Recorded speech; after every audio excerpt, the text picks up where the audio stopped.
All right, so this guy, um, as it was previously drawn, this guy was right up against the side there, and these mounting tubes were extended all the way out. So kind of reviewed it, and it was decided that we're going to go ahead and just bring that inboard.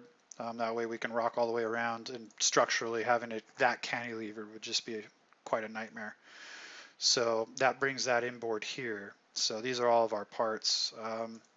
The blue will represent the base cabinet like we usually do. We're going to try to do a single mounting pylon there. Um, the red will be the dark brown part here.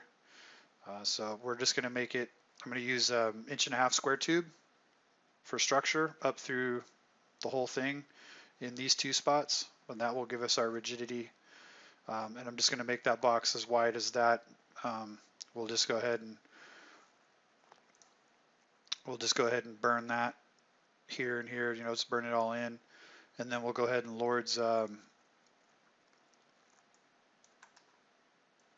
just go ahead and Lord's all that in. So we'll Lord's the red to the blue, and then we're going to go ahead and permanently close this up. We'll skin both sides, Lord's that up.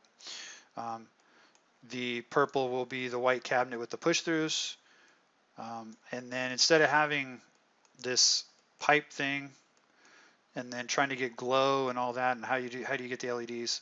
So I'm going to go ahead and do this cabinet, this little interstitial cabinet. So anything with black outlines will be that cabinet here.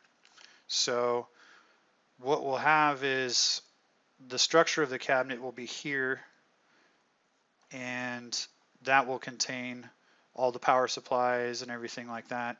And then we'll have sort of a larger skin piece that's bent on these sides that will have a cavity that hopefully we'll paint white, and that's where the LEDs will live.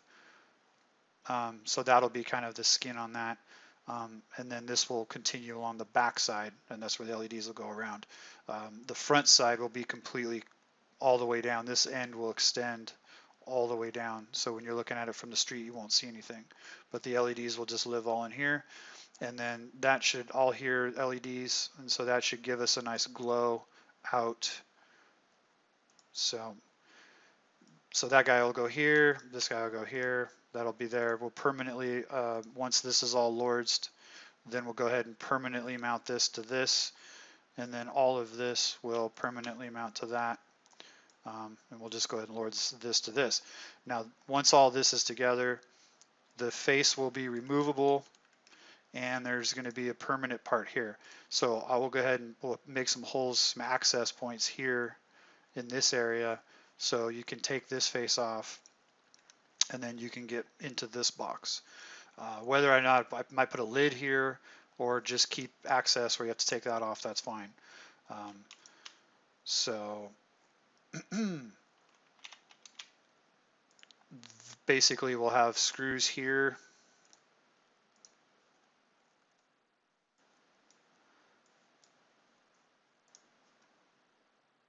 So yeah, so we'll have screws here, and then I'm thinking we'll just have to live with screws along the back.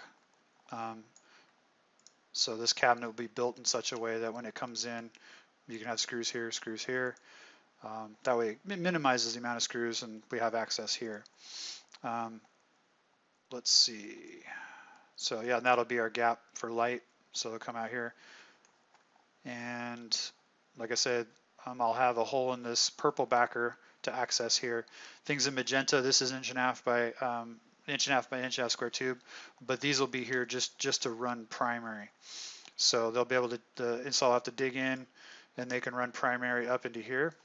And then this will be permanently closed up, but I'm going to bring this in, and we're going to have a skin piece here.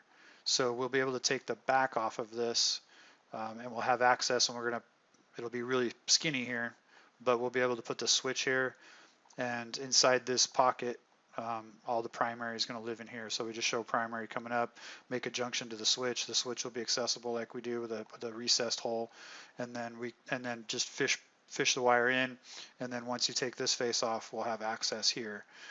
And again, like I said, I don't know if maybe I'll make the lid up here. I don't, either way, we'll figure that out. So, but I think that's enough to get it kind of fleshed in. We'll just have some bracing running along here, and then we'll just burn everything to that, and then all this will be burnt there. The placing of this, of course, that'll be up to engineering when we get it sent off. But having it centered here is one thing, but I think maybe we might want to move it forward, because when you actually put a boundary around this, you can see how much, proportionally, how much this is way over here.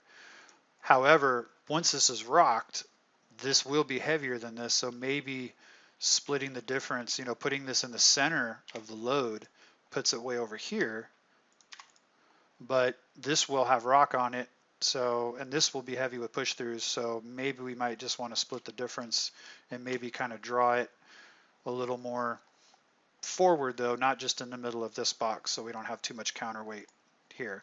The other part is we're still waiting on survey. So like with the Oasis one, where we start from grade and moving up, this might not be representative. They said that it might be more extreme than this. So depending, we might have, you might have to make the decision where actually this whole thing might actually be longer. This bottom box might actually come all the way down to here. So we're not just having a couple inches there. So that decision will have to be made as far as how big this blue box is. So I just base it off of what was here. So, but this blue box might need to be much longer.